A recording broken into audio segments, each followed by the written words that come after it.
All right, let's move on now and say hello to one of our favorites as well. We found out in December, final UFC on ESPN pay-per-view, December 6th, I do believe, UFC 323. It's going to be Payton Talbot versus Henry Cejudo. What a matchup.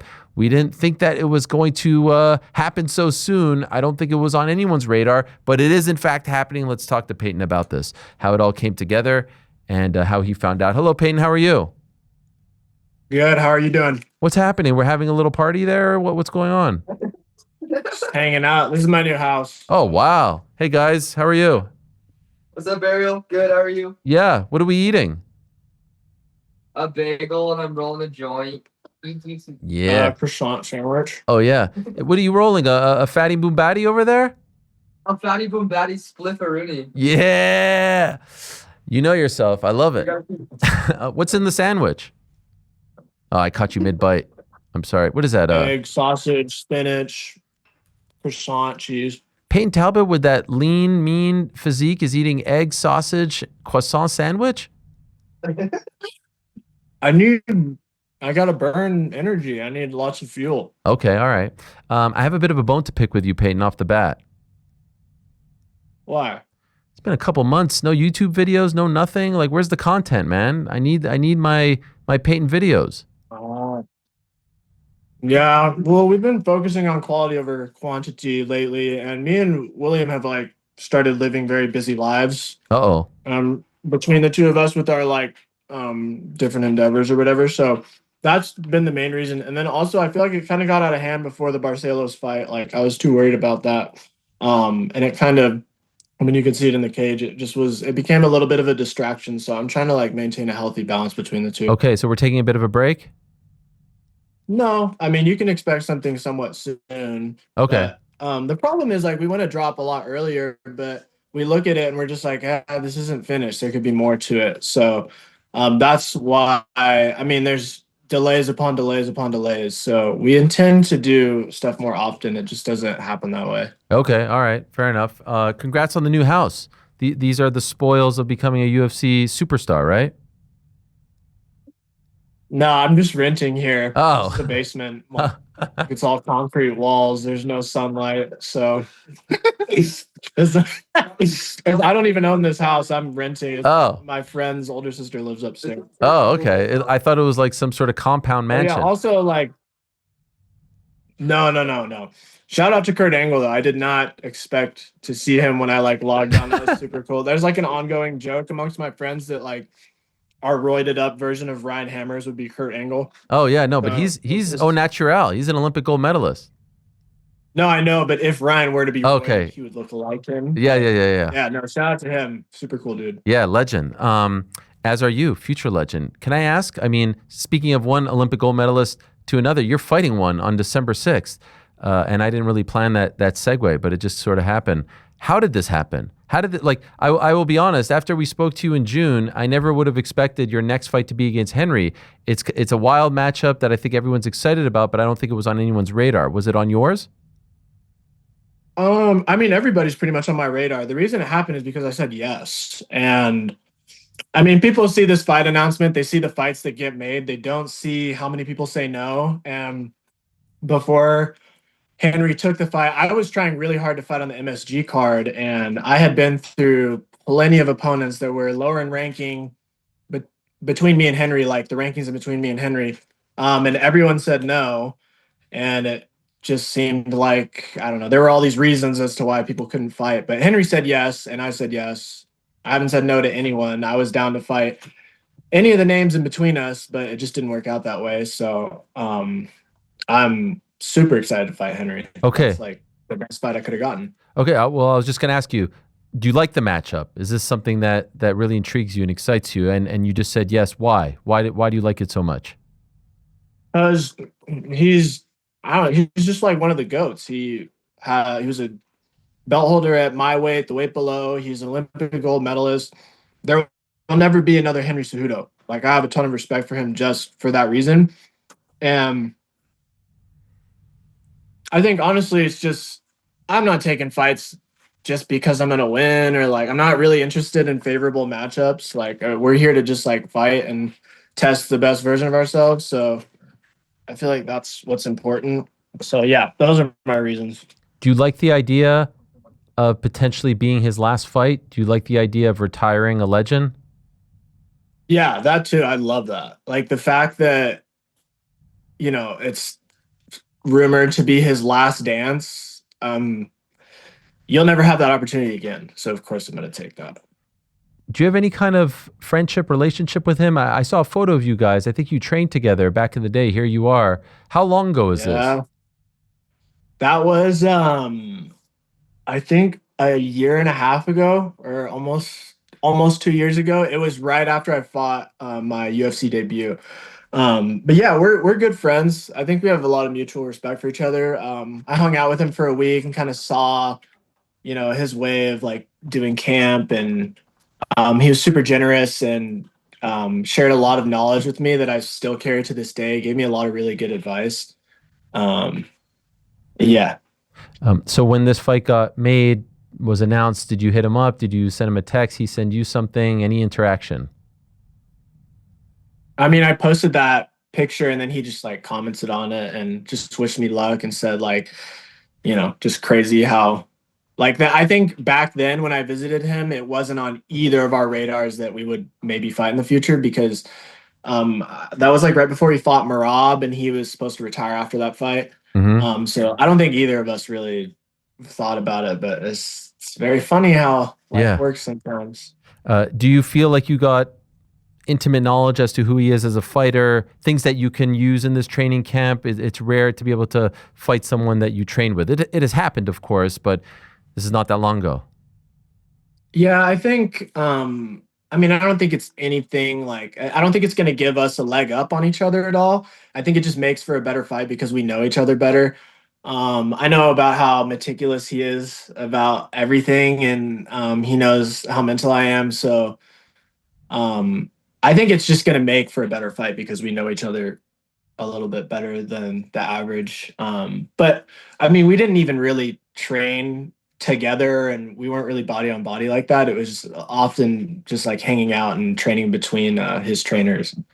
I wonder if part of the appeal is, after the fight in January, everyone was saying that your Achilles heel is your wrestling, right? Well, how do you shut everyone up? You go up against an Olympic gold medalist in wrestling. Is that the appeal here? Like, let me show you just how far I've come. I mean, not really. Henry's Henry, and I'm down to fight any legend in the sport. I'm not really scared of anybody in the weight class. But I think it's a really good opportunity to see how far I've really come in the wrestling because I haven't stopped working it just because I beat Lima. Yeah. Henry kind of rubs some people the wrong way, the cringe stuff and all that. How do you feel about him? Oh, I love him. Okay. It's hilarious. I mean, I think if you have, only fans in this sport, you're probably doing it wrong. But I mean, beyond that, I know him as a person and he's just like such a genuine, generous guy. And he's, like I said, giving me advice that I'll carry throughout my career. Did you watch his last fight against Song Yadong back in February? Of course. What'd you live, but yeah. watched it since. Yeah, what'd you think of it? It was a bit of a weird one. Yeah, a little bit. It sucks that it ended in an eye poke. I think that's why he's wants to finish clean. But I mean, I thought he looked good in that fight. People say that he's old, but he moves very fast. He doesn't fight like he's old. And I mean, Song's tough. He's like among the top in the division. So Henry fighting back to back to back champions and the elite caliber of our weight class is like, he's still hanging in there. Do you when you watch him fight, do you see big holes in the game right now based on what you saw in that fight? How do you perceive it? No, I mean, Henry doesn't really have big holes. I see the fight as winnable, obviously, but he doesn't do anything like super wrong. So, I mean, it's an interesting person to prepare for, but I mean, there's little minute things you can find in every exchange. Like, I think there's small openings, definitely in both of our games. As always with you, there's always very interesting things happening around the fight game. What was this rock climbing thing that you were doing? I mean, I watched some of this footage. I was terrified. I wanted to call your mom and tell her to stop you from doing it. What is this? Why would you do this? You've got so much going for you, so much ahead of you. This is terrifying stuff. Why would you do this? You could smack right into the rock right here. People do that all the time. No, man. What is this? Why would you do this? This doesn't terrify you? It's beautiful. We were in Yosemite. I was safely harnessed right there. But what if, like in the plenty of cartoons, people like you did it. become like a pancake, you smack up against the wall. That doesn't happen? No, I don't know if Newton's law suggests that you swing back harder than you go out, but I mean, I was with somebody that worked there, so he was kind of showing us like the local things to do. And although a lot of those hikes were like extremely dangerous, and if you fall, you would probably no longer exist. He, I think, I don't know, that whatever the safety, that's not really of my concern. It was just a beautiful experience, and we got to go with somebody that works there and knows all the secret hikes, and yeah, it was a lot of fun. Wow. Okay. The safety, not really of my concern. I mean, if people are doing it, You're doing I'm it. sure I'd. You're not. Yeah, You I'm can't be sure I'd trepidatious okay up there, right? do it. No, especially not when you're on a bunch of mushrooms hiking around. Yeah. Oh my gosh! Really? That makes it worse. I just, if somebody were to be. Got it. Okay. Now, what about this? I got this in the mail yesterday. These immortal cards featuring you. If I can open this. Oh, here it is. This is something else. You did this thing with tell me about this. And we have some footage. Whoop, there it is. And it comes with like this 3D thing. And there's a great quote in the box.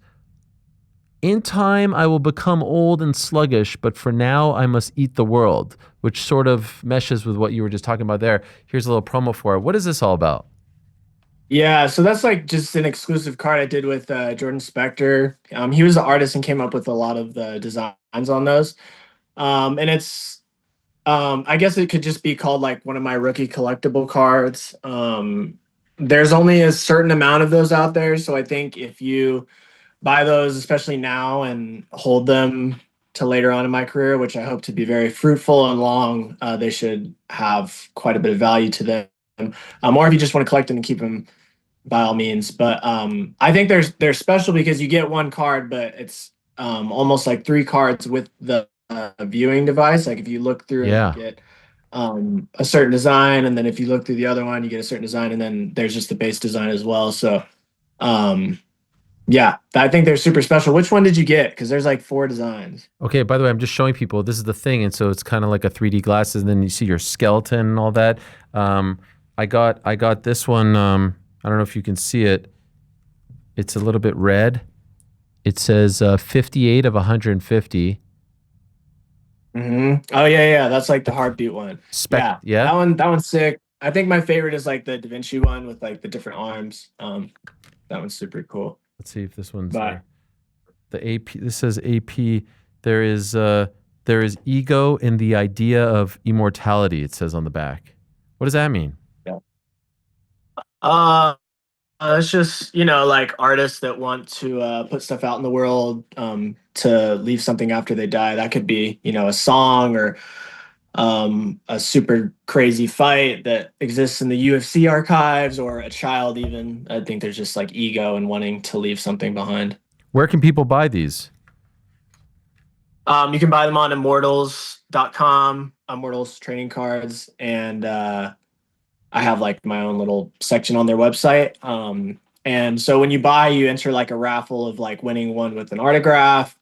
And they're different rarities based on the color. So if you get a gold one, that's like super rare. Somebody just recently pulled a 1 of 1 gold one. So wow, that was cool to see. They posted it and everything. So yeah. I saw you did something, a little radio broadcast. You getting into this side of the fence?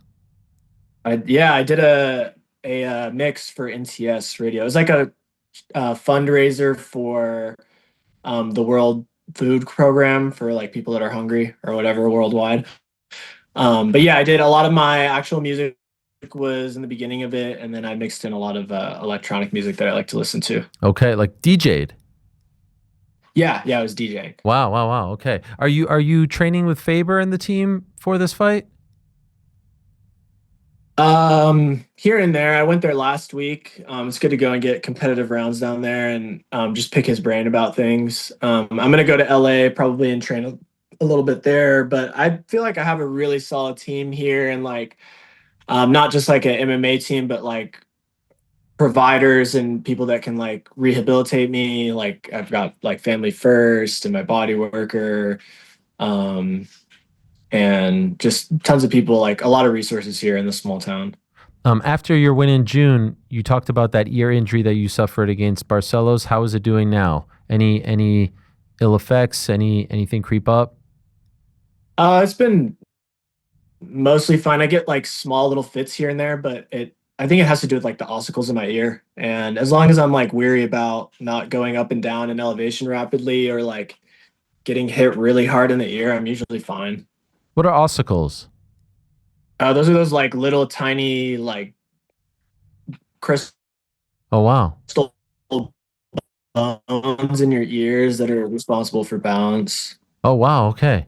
Is this something that will just kind of correct itself over time, or do you think you're gonna have to battle it for a while? No, I think it's pretty much fixed. Like I think it'll correct itself over time, and I don't think. I mean, I heard it's one of those things that once it's gone, it's like fully gone. Like once the ear like resets itself, it's fine. But Okay. even if I have plenty of like remedies to fix it. Okay. I'll just ask you a couple more and then I'll let you go. Main event for that card that you're on is Marab against Petr Yan. This would be his fourth title defense, successful title defense if he wins in this year alone, which is a UFC record. That's your weight class. What do you make of what Marab is doing? I think you drew his eye, or you were once asked like a question about him and he didn't like the way you described him. And I even asked him about you when he was in my studio. I don't know if you saw this clip, and I think he kind of pretended like he didn't know who you were. So what's going on there, and what do you make of what he's done as of late? Yeah, I mean, I think what he's done is insane. I love him as a champion. He's just like a really interesting person to observe fight and just like walk throughout the world.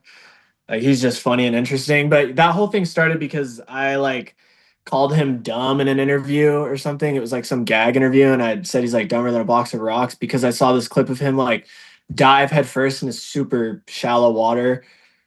Well, like I don't. There was no way that you're coming out of that unscathed, like diving into water headfirst when it's like ankle deep. And he like gashed himself, and even in the video, he was like, "Oh, stupid, stupid." So I don't know. I just like called him stupid for that, so he got upset. But I mean, I feel like we remedied it because my teammate is Georgian and he's like in close contact with Marab and they talk sometimes. And they know of each other. And I like spoke a little bit of Georgian to him too. But um, yeah, I don't know. I have respect for him. I like what he's doing for the division. Okay. You know Georgian? Just like little phrases. Okay. Like, Zoba. oh, what does that mean? Yeah. Ki means yes. Gamarjoba means like hello. Okay. Kagi Tamashi means like good game, good spar. Do you think he wins? Do you think he beats Jan? Yeah, I do. I think Yeah. so. If he's healthy and ready, yeah. And one last one. There's a guy fighting on this MSG card next month that a lot of people are talking about. You and him, Malcolm Wellmaker. Yeah. He's an exciting prospect, if you want to call him that. What do you make of him? Have you seen him at all? I have. I think he's good. I mean, I think the power in his hands alone is going to do a lot to scare people. When they fight him, especially in their game plan, I think like just that carries a lot of I don't know, just a lot of dynamic. Like people are going to go about.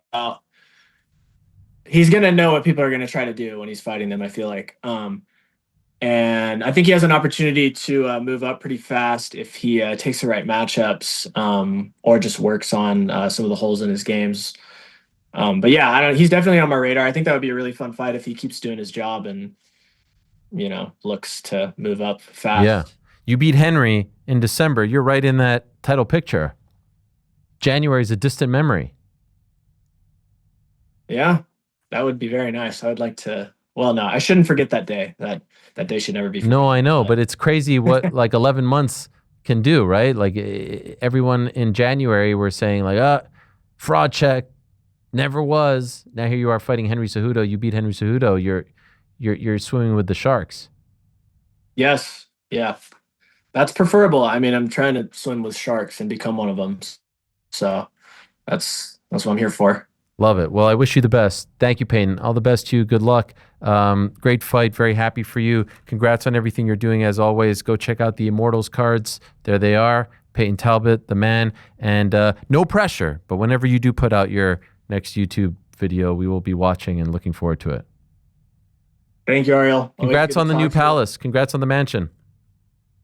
Oh, thank you. Appreciate it. If you are waiting on my YouTube videos and you need something to watch, go watch Alice in Chains Unplugged and just enjoy that moment in history. Okay. Thank you for that. Appreciate it. Thank you, Payton. Good luck to you. There he is, Payton Talbott, kind enough to join us. Returns to action, UFC 323, December 6th. Thanks for watching this video. Before you go, if you haven't already, hit that subscribe button for us. Also, give us a thumbs up, leave a nice comment. These things go a long way. And while you're here, do check out the rest of the channel. We've got live shows and full interviews, clips, and a whole lot more. We're doing big things here, and we appreciate your support very much.